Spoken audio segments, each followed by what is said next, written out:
કર્મોની સમે ક્યાંથી આવ્યો તારે ક્યાં જવું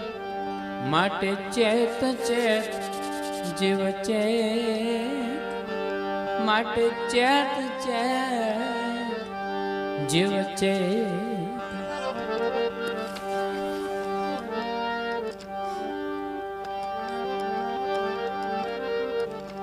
આ જીવની શિવ સાથે સગાઈ થઈ અને એની જાન જોડાણી અહીંયા આપણે જે વિધિ કરીએ છીએ